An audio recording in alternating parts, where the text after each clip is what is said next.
Cadillac Racing is an American racing factory team that has a rich and long history of racing and winning around the globe on some of the world's notably most demanding and challenging race circuits, from stock car racing to endurance racing disciplines.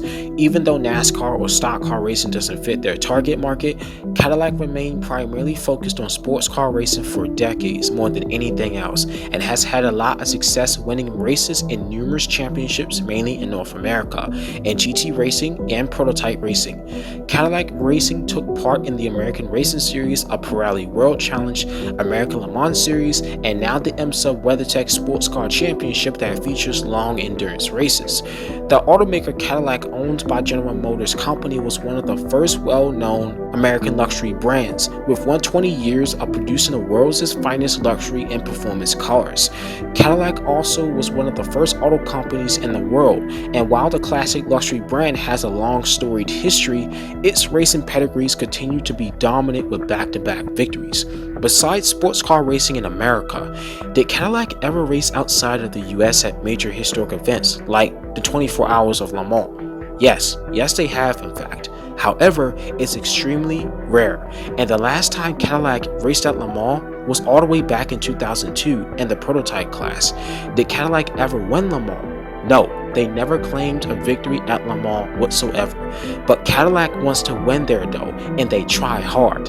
Its secondary sibling Chevrolet of the same parent company has won Le Mans though, with Corvette Racing. By the way, if you want to check that video that's all about the Corvette race team, I'll leave a link in the description down below, or you can click that video after you finish watching this one on the outro screen. Now let the chapter on Cadillac Racing's heritage begin. After the outbreak of World War II, Cadillac took interest and part in various types of motorsport.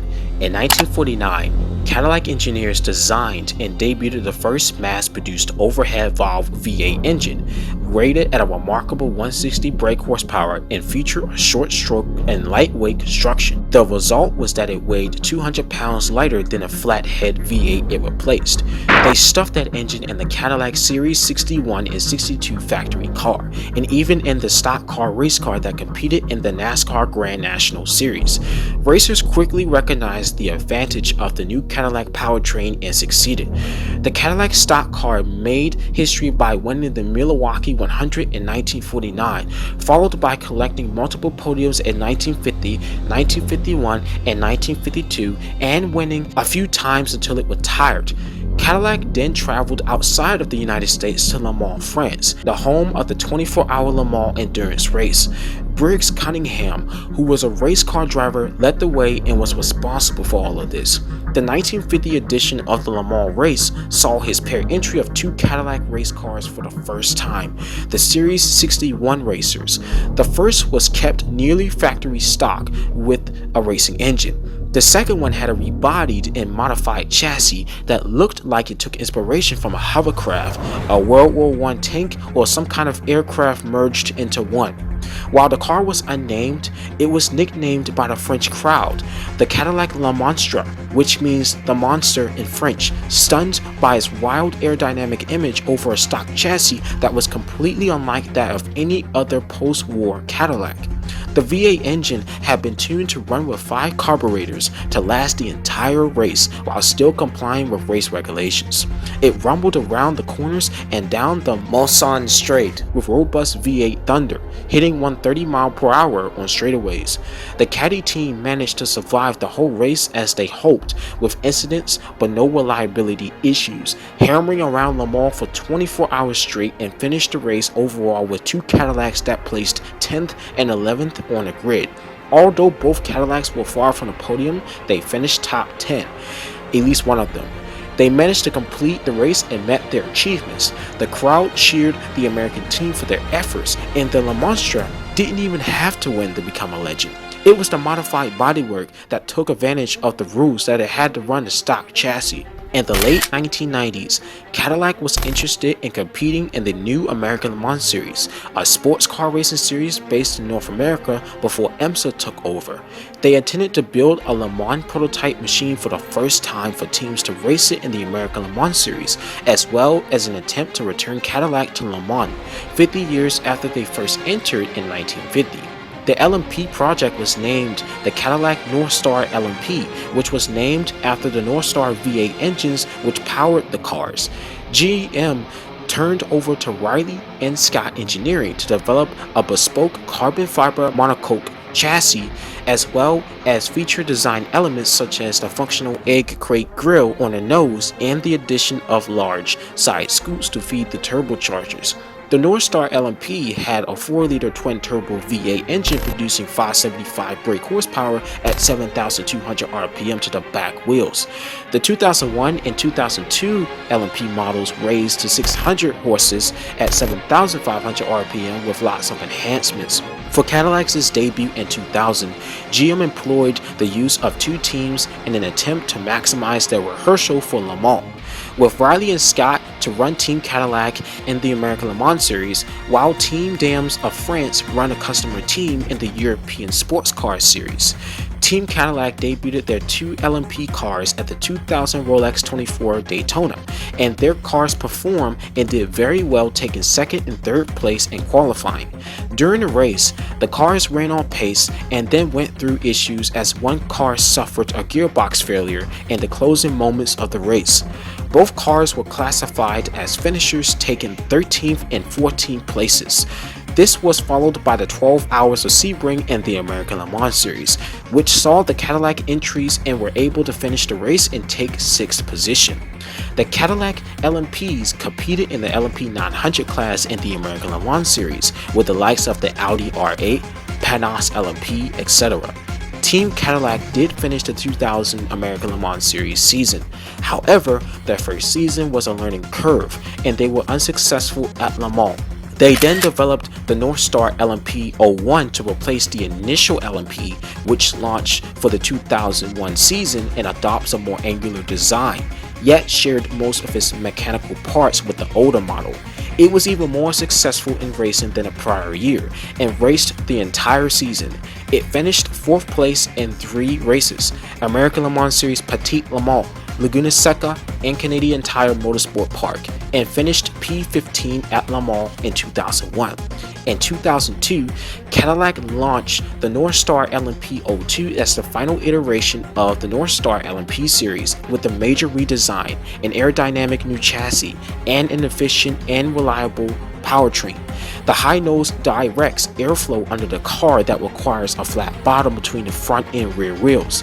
Wind tunnels have improved both lift and drag over the LMP-01.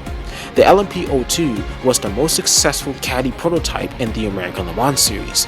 Despite not getting any round victories, Team Cadillac earned 4 round podium finishes, almost defeating the dominant Team Audi and Panos in the top class. And at the end of the season, Team Cadillac finished in an impressive 5th overall in the LMP 900 standings. Its final campaign at Le Mans didn't win, but the team came top 10, while the other LMP competitors were more dominant in the class. GM and Cadillac seized their Le Mans prototype program and had a 3-year effort to win, but didn't. But the team achieved what GM believed the car was meant to do. Fair enough. In 2004, Cadillac made a return to sports car racing and entered the Pirelli GT World Challenge Series with the CTS V.R sedan race car, based on the first-gen Caddy CTS V road car, which was directly involved in the curation of the race car. Both the street and the race cars share common technology in the form of the all-aluminum LS6 V8 engine, suspension, steering system, differential, and half shafts. The CTS V.R race car had a 5.7-liter LS6 V8 pushing more than 500 brake horsepower at 7,600 RPM redlined to the rear wheels. The CTS V.R proved itself on the most challenging circuits in the highly competitive North American series as a savage and very successful race car for the luxury brand. From its debut in 2004 to 2007, Team Cadillac started the season well in 2004, followed by winning the Manufacturers' Championship and Drivers' Championship in 2005, had 12 overall wins, 7 pole position starts, and 36 podium finishes before retiring with a blast. Cadillac did a great job setting a milestone in the sports car racing challenge. It motivated them to return to professional racing again in 2011 with 2 Cadillac CTS V.R coupes and the Pirelli World Challenge GT Series. In 2011, the team posted 2 victories, Mid-Ohio and Road Atlanta, to prove the competitiveness of the new standard of the world race cars. In 2012 and 2013, Team Cadillac claimed back-to-back manufacturer championships and a 3-year consecutive driver championships in 2012, 2013, and 2014. 14 overall wins, 55 podium finishes, and 15 pole position starts. Team Cadillac once again built another successful race car. It was the second and last CTS V race car that Cadillac built. After that, Cadillac already unveiled all the images and details surrounding the new ATS V.R race car in November 2014, with drivers Johnny O'Connell and Andy Pilgrim pulling the cover off their new race car. The ATS V.R Racer is based on the street-going ATS V Coupe that was unveiled a week ahead after the street car. The Pratt & Miller engineering company helped develop GM race cars and has been in charge of the Corvette racing program, including helping to develop the GT3 spec Caddy ATS V.R. Cadillac planned to run in the FIA GT3 race events for the first time in the Pirelli GT World Challenge with the ATS V.R. It replaces both the CTS V.R Coupe and the CTS V.R sedan race car. Both the street and the race car shared common technology.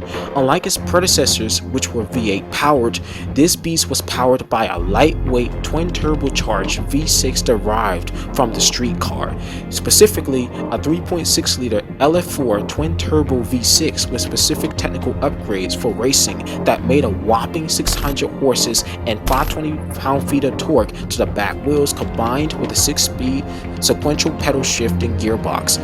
Is equally powerful when compared to the CTS V.R, with aero kits like the carbon fiber front splitter with corner mounted canards.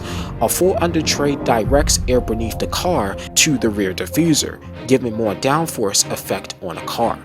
Team Cadillac entered Pirelli World Challenge with the new ATS V.R in 2015 to compete against a larger field of GT3 cars from Europe, as manufacturers like BMW, Mercedes, McLaren, Lambo, Porsche, and Bentley, just to name a few, joined Pirelli World Challenge in the United States after 2014 and became a real challenge for Team Cadillac to conquer a gold trophy.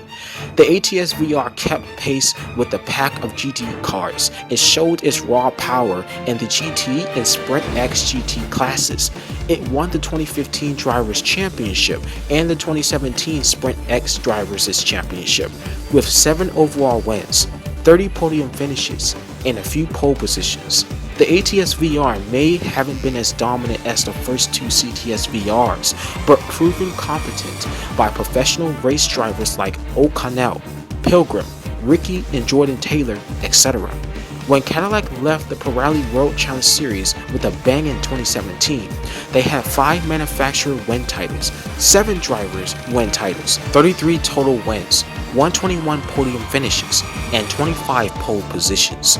As a team, Cadillac competed in 332 races across 11 years of competition with a set of 3 Caddy race cars and the Pirelli World Challenge Series since 2004, with a 3-year gap of not competing between 2008 and 2010. In addition, Team Cadillac won both of the final season-ending races at Sonoma Raceway in 2017 with the winning title. A great way to end the era of racing with the ATS V.R finishing the trilogy. Here's the thing, the ATS V.R GT3 had the potential to compete in numerous GT series events around the world. It was allowed to qualify in IMSA to compete in the GTD class, but never raced in the hands of customer teams or outside of Pirelli World Challenge for some odd reason that wasn't given by Cadillac.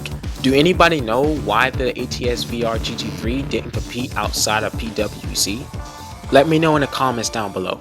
They withdrew from Pirelli World Challenge to join the IMSA race series to focus completely on their effort in prototype sports car racing, which had already been in action since the beginning of 2017. And that is the current Cadillac DPi V.R Prototype, which is arguably the best race car that Cadillac has ever created to date.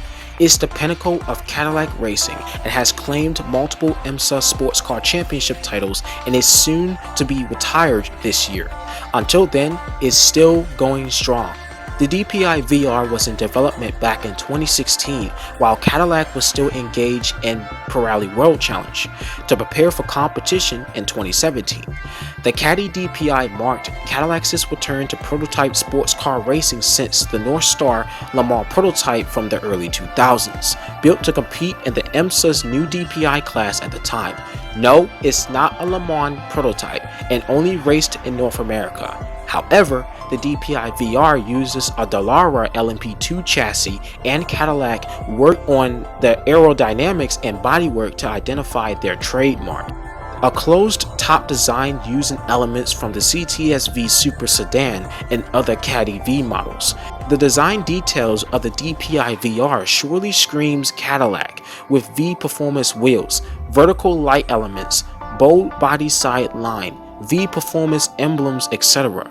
The DPi V.R is brutally powered by a mid-mounted 6.2-liter naturally aspirated V8 engine that makes 600 brake horsepower with a red line of 7,600 RPM through a 6-speed pedal shifting gearbox by X-Track. The engine shares its architecture with the LT4 V8 that powers the latest Caddy CTS V and even the Corvette C7 Z06, and it sounds amazing. Lastly, it serves as a successor to IMSA's Corvette Daytona prototype.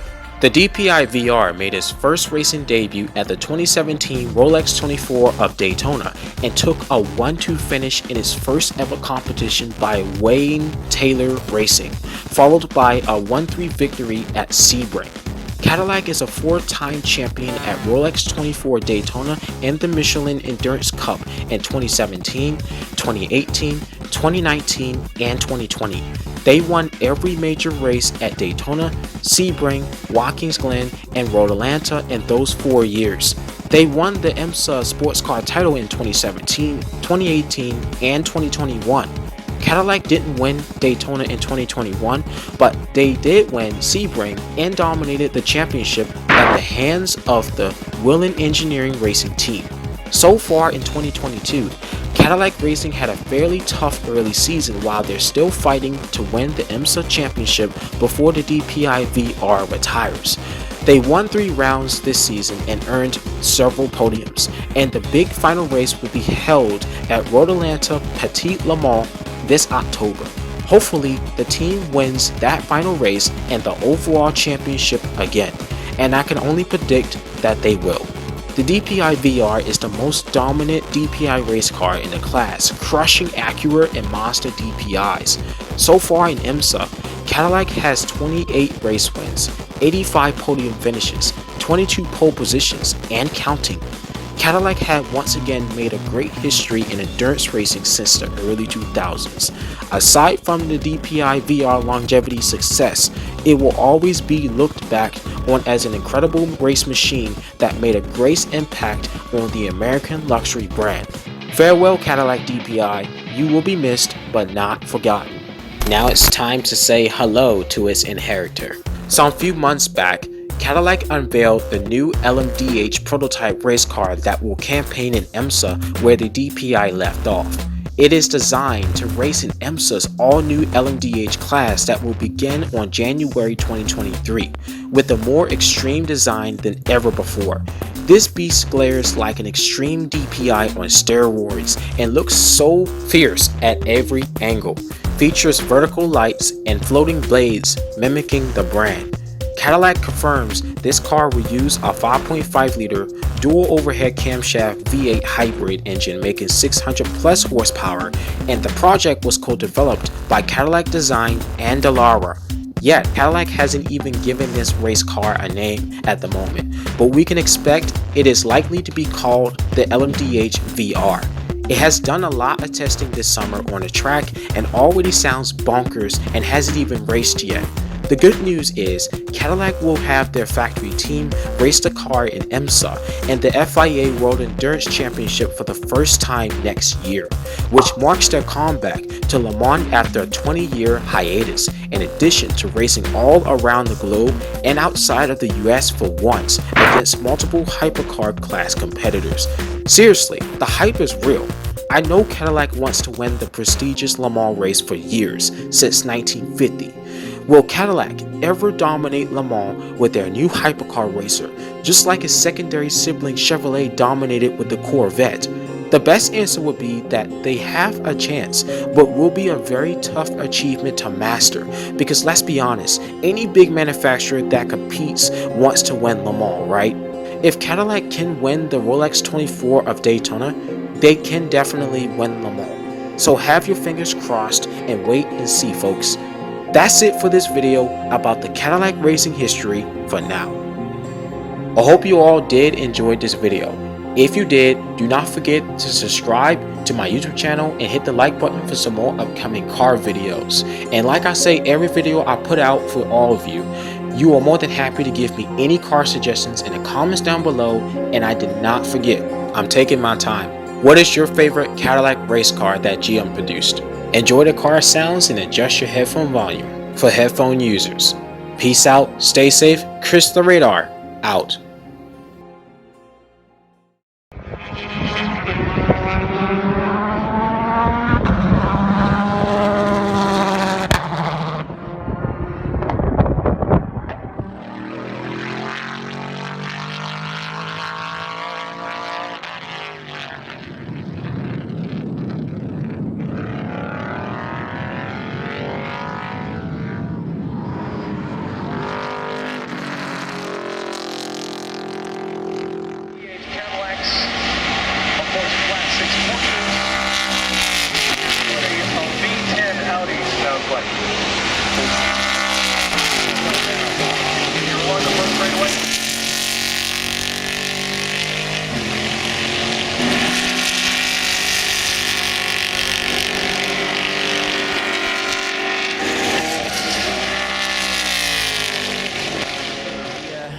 We've had a lot of people talking to us this weekend about the sound of the car. They love the sound of the old car. They talk about the V8, but this car, to me, it just sounds brilliant. It sounds like it's ripping holes in the air, is what I've been sort of telling people. It's not a high-pitched whine, but it's really a ripping sound. And also we've had people come up saying, man, that new car sounds pretty awesome. It's not a V8, but it sounds cool because it sounds different. And that's the whole thing. People want different.